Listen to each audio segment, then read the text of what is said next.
देश की राजधानी दिल्ली में नवरात्रि की पूजा और रामलीला का दशकों पुराना इतिहास रहा है।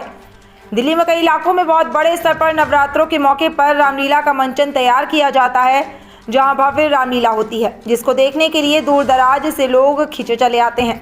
यही वजह है कि यहां माता की पूजा और भगवान राम की लीला दोनों का ही आयोजन बड़े ही धूमधाम के साथ किया जाता है। इन आयोजनों से इस वक्त दिल्ली वासी पूरी तरह से भक्ति के रंग में रंगे हुए हैं। पिछले 9 दिनों से दिल्ली में कई सारी रामलीला कमेटियों के द्वारा रामलीला करवाई जा रही है। वहीं आज रावण दहन के बाद इसका समापन होगा।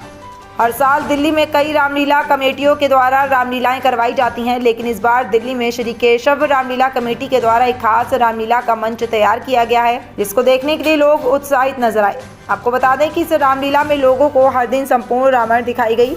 अक्सर देखा जाता है कि लोग रामलीला तो देखना चाहते हैं, लेकिन समय के कारण नहीं देख सकते, इसलिए श्री केशव रामलीला कमेटी ने लोगों को हर दिन संपूर्ण रामायण दिखाई। इस मौके पर तमाम राजनीतिक पार्टियों के नेताओं ने दिल्ली के Netaji Subhash palace DDA ground में हो रही रामलीला में शिरकत की। नवमी के दिन मुख्य अतिथि के तौर पर दिल्ली विधानसभा के स्पीकर रामनिवास गोयल ने भी श्री कैलाश रामलीला कमेटी के द्वारा आयोजित रामलीला में हिस्सा लिया।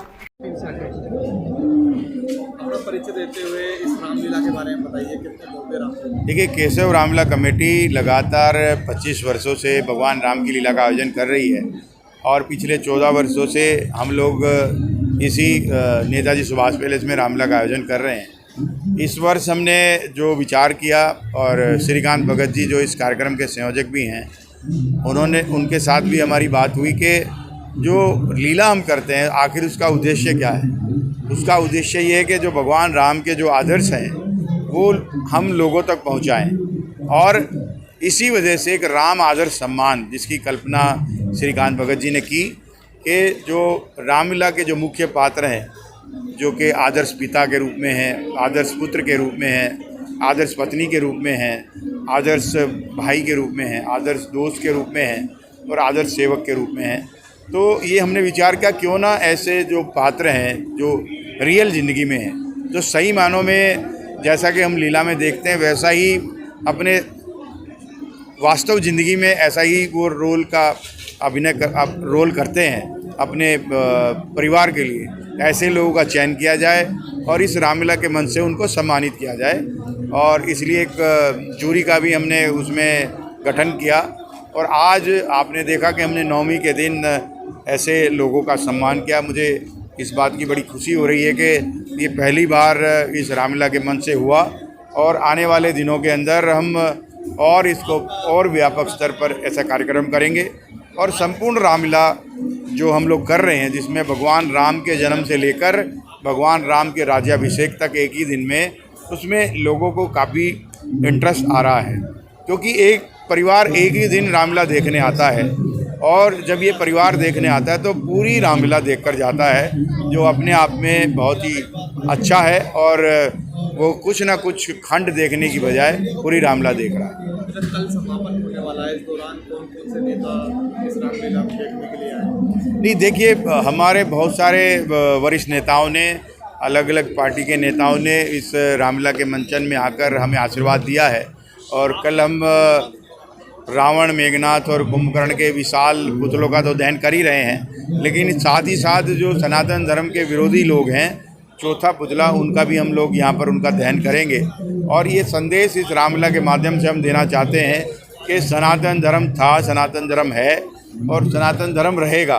जो सनातन धर्म को समाप्त करने की बात कर रहे हैं वो स्वयं समाप्त होने वाले हैं। अच्छा, एक थीम बनाई गई है भारत मंडपम, उसके बारे में बताइए। देखिए, जो भारत मंडपम की थीम है, भारत मंडपम अभी G20 के अंदर भारत मंडपम बना और पूरे विश्व में हमारे प्रधानमंत्री नरेंद्र मोदी जी के नेतृत्व में लोगों ने देखा कि कितनी अच्छे तरीके से भारत ने G20 का आयोजन किया। पूरे विश्व ने नरेंद्र मोदी जी के नेतृत्व को सराहा, उनके विजन को सराहा और पूरे भारत का यशोगान पूरे विश्व में हुआ। तो हमने ये विचार किया कि जिस बात से पूरे भारत का यशोगान पूरे विश्व में हुआ है, हमें भी इस रामलीला के मंच पर ऐसे ही थीम को लेना चाहिए, जिससे कि जो लोग आएँ, हज़ारों की संख्या में जो हर दिन आते हैं यहाँ पर, वो भी इस थीम को देखें और जो भारत की प्रशंसा पूरे विश्व ने की है वो इसके बारे में जानकारी प्राप्त। कल समापन होगा, कितने लोगों ने अभी तक रामलीला देखी? देखिए अभी करीब करीब 10,000 से ज़्यादा लोग हर रोज़ आते हैं, लेकिन ये हमारा पुराना अनुभव है कि दशहरे वाले दिन 25 से 30,000 लोग दशहरा के महोत्सव कार्यक्रम में आते हैं। कल हमारे इस कार्यक्रम में मुख्य अतिथि आदरणीय अरुण सिंह जी, जो कि राज्यसभा से सांसद हैं और राष्ट्रीय महामंत्री हैं भारतीय जनता पार्टी के, वो इस कार्यक्रम में मुख्य अतिथि के रूप में रहेंगे और रावण और उनके पुतलों का दहन करेंगे। मेरा नाम श्रीकांत भगत है। ये केशव रामलीला कमेटी का मंच है। इस पे हमने पहली बार राम आदर्श सम्मान दिया लोगों को।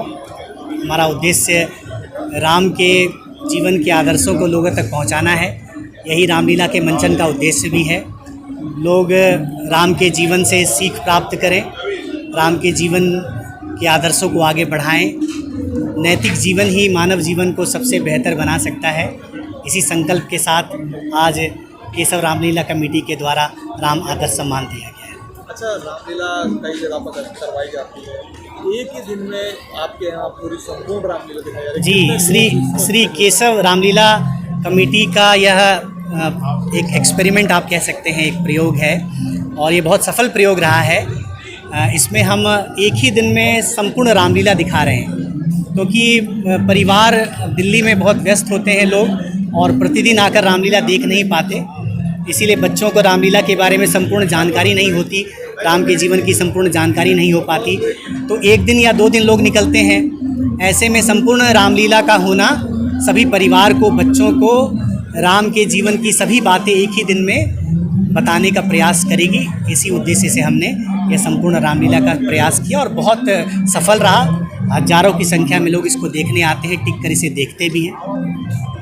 और क्या कुछ खास था इस रामलीला की सबसे खास बात यह थी कि इसमें लोगों को यह बात समझ में आने लगी कि हमें नैतिक जीवन, एक आदर्शपूर्ण जीवन जीने की तरफ बढ़ना चाहिए और इसलिए हमें परिवार सहित बच्चों को भी अच्छी सीख, अच्छी भावनाएं, नैतिकता के विचार दिए जाने चाहिए। और इसलिए बड़ी संख्या में बच्चे भी अब रामलीला देखने आ रहे हैं और रात के 12:30-1 बजे तक बैठकर रामलीला देख रहे हैं। इस बार हमने G20 के उस पर थीम पर भारत मंडपम बनाया था। अशोक गोयल देवराहा जी का इसमें बहुत योगदान रहा है। अशोक गोयल जी इसके अध्यक्ष हैं, एक कर्मठ व्यक्ति हैं, समर्पित अधिनायक हैं। वह दिन भर ग्राउंड पर रहकर सभी चीज़ों को एग्जीक्यूट कराते हैं। उनमें लीडरशिप की बहुत क्वालिटी है। सभी लोगों को 100 से ज़्यादा लोगों को सम्मानित करना और हजारों लोगों के साथ इंटरेक्ट करके इसका प्रबंधन करना, इस रामलीला का संपूर्ण श्रेय अशोक गोयल देवराहा जी को जाता है। केशव रामलीला कमेटी में मेरा पहले भी आना हुआ है, लेकिन आज जिस ढंग से व्यवस्थित और एक बड़ा सुंदर रूप इसको दिया गया, इतना विशाल रूप, मैं पूरे अशोक देवरा जी, उनकी पूरी टीम, धर्मपाल जी, अशोक जी, इनके और अन्य सब साथियों को बहुत बहुत बधाई देता हूँ, शुभकामनाएं देता हूँ। 10 दिन तक चलने वाला ये पर्व भारतीय संस्कृति का महान पर्व है। भारतीय संस्कृति 3 स्तंभों पर टिकी है, एक रामायण, महाभारत और गीता।